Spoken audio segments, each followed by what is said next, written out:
এখানে কিন্তু এখানে দুইটা জিনিস, সংস্কার একটা জিনিস, জি, আর জুলাই সনদ কিন্তু আলাদা জিনিস। নিঃসন্দেহে আলাদা জিনিস। আমি আগে সনদটাই শুনতে না, চাচ্ছি। সনদটা বলতে আমরা এইটুকু বুঝি যে এই বিশেষ করে এই যে ৩৬ দিনের আন্দোলন এবং ইউনূস সরকারের এই ইন্টিরিয়র গভর্নমেন্টের দায়িত্ব, এই ক্ষেত্রে যাতে আইনগতভাবে কোনো প্রশ্ন কখনো উত্থাপিত না হতে পারে, অথবা এটা নিয়ে কখনো সাংবিধানিকভাবে কোনো জটিলতা তৈরি না হতে পারে, যার জন্য সকল রাজনৈতিক দলগুলির মধ্যে ঐক্যমতের ভিত্তিতে এটাকে স্বীকৃতি দেওয়া। জি, এটা কিন্তু একটা বিষয়, জুলাই সনদটা। আর সংস্কার কিন্তু সম্পূর্ণ আলাদা জিনিস। সংস্কারের সাথে জুলাই সনদের খুব একটা যোগাযোগ আছে বলে আমাদের কাছে মনে হচ্ছে না, কারণ এটা হলো অনেকটা একটা নিরাপত্তার বিষয়।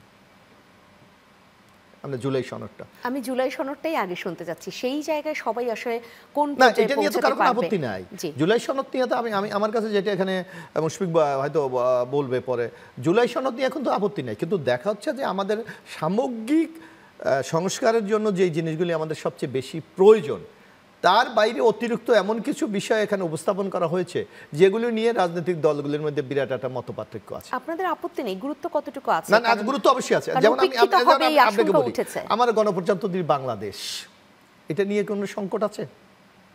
নিঃসন্দেহে নেই। কিন্তু এনসিপির সংকট আছে। তারা বলছে এটা গণপ্রজাতান্ত্রিক এরকম কি যেন একটা নাম। এটা সংস্কার কমিশনের প্রস্তাব ছিল, না, এনসিপি এটাতে একমত হয়নি। এটা সংস্কারের কোনো প্রতিবন্ধকতা তৈরি হইতে পারে না। তারা বলছে, এনসিপি বলছে জাতীয় মূলনীতি চেঞ্জ করে দিতে হবে, 4টি যে মূলনীতি আছে চেঞ্জ করে দিতে হবে। এটা সামগ্রিক সংস্কারের সাথে তো এটার খুব মিল আছে বলে আমাদের কাছে মনে হয়। তারা বলছে সেকেন্ড রিপাবলিক করতে হবে। এটা কি এই মুহূর্তে রাজনৈতিক দল বা বাংলাদেশের মানুষ প্রয়োজন?